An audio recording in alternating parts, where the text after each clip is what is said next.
Manfaat yang saya dapatkan dari pelatihan ini, yang manakala sebelumnya juga saya ada ikut pelatihan dinas sosial masalah integritas perempuan dan anak, dan ini menurut saya adalah materi yang berkelanjutan, ibarat dengan kata berkesinambungan gitu.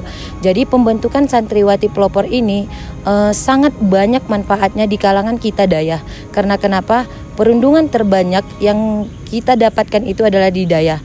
Dikarenakan kita aktifnya itu 24 jam dengan kategori anak santriwati yang berkarakter berbeda, asal daerah berbeda, suku berbeda, dan latar belakang didikan orang tua yang berbeda.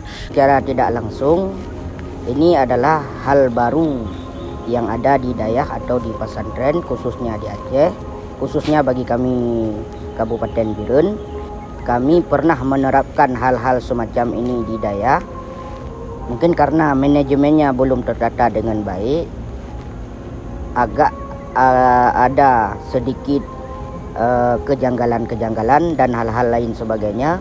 Mungkin dengan adanya fasil-fasil yang telah dilatih selama 4 hari di Dekengon mungkin akan membawa dampak perubahan bagi pribadi pesantren atau Dayah tersebut. Tindak lanjut yang akan saya lakukan selaku dengan titel baru saya sekarang sebagai fasilitator santri pelopor, ketika kembali nanti ke Dayah Bambu Najah, Banda Aceh, saya akan mensosialisasikan apa itu santriwati pelopor dan akan membentuk tim dari 30 siswa yang akan nanti dipilih oleh wali kelas masing-masing dengan kriteria yang tertentu, dan membentuk tim santriwati pelopor, dan kita akan melakukan pembelajaran materi dengan sesinya per jam, kemudian dengan timing waktu yang akan kita mufakatkan bersama nanti dengan penempatan waktunya kapan, hari apa, dan jam berapa.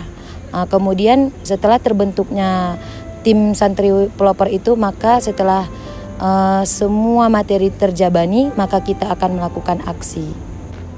Karena mereka orang-orang terpilih, mungkin mereka sudah siap, cuman mereka harus banyak belajar lagi. Karena kan yang tindak lanjut daripada mereka ini adalah berkecimpung bersama fasil internal yang ada di Dayah, mendampingi mereka dalam hal memberikan motivasi-motivasi atau pada santri-santri yang ada di Dayah. Mungkin mereka bisa menyesuaikan bagaimana dengan keadaan Dayah itu sendiri. Mungkin kalau dari segi kesiapan, insya Allah mereka akan siap. Harapannya semoga setelah adanya pelatihan ini, kita tim fasilitator yang sudah terpilih mudah-mudahan dapat menindaklanjuti ini di lapangan, yaitu Dayah target utamanya, dan kemudian setelah adanya tindak lanjut dan memang kita memberikan aksi dan efek yang betul-betul ada di lapangan Dayah itu sendiri.